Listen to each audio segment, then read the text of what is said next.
Thanks for joining us on TVC News this hour. Nigeria Labour Congress says it will hold a two-day national protest on the 27th and 28th February over government's failure to fulfill the October 2023 agreement. The Congress insists on the 14-day ultimatum as it mobilizes members for a nationwide strike after March 2nd. TVC News' Joke Adisa reports. 14-day ultimatum issued by Nigeria's two leading labor centers last week expires on the 22nd of the month. Ahead of the expiration, the Nigeria Labour Congress holds a National Executive Council meeting to assess government's response and take concrete decisions.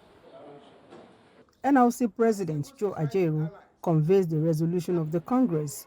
He accuses the government of not doing enough to keep to its signed agreements and make life more bearable for the people. Joe Ajaero insists the ultimatum, which lapses next week, subsists.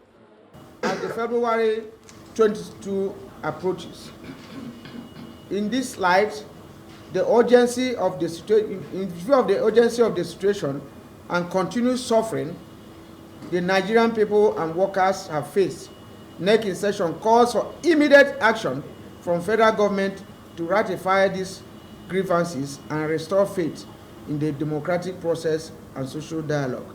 He announces NLC's plan of action to include a likely nationwide strike after March the 2nd.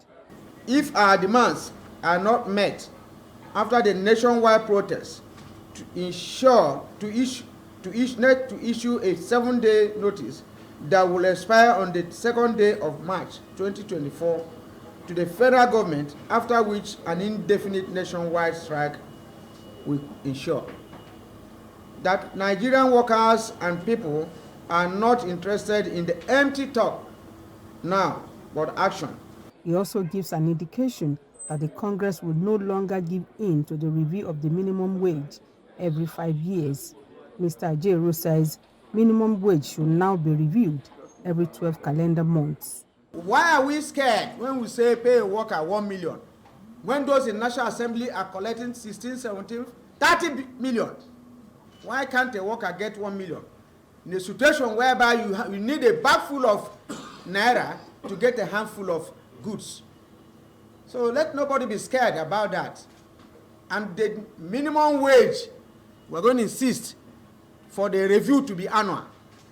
Or else if you collect any money and the value of the currency is changing per hour, it will not make any sense, and it will be illogical, to return that amount for the next 4 or 5 years.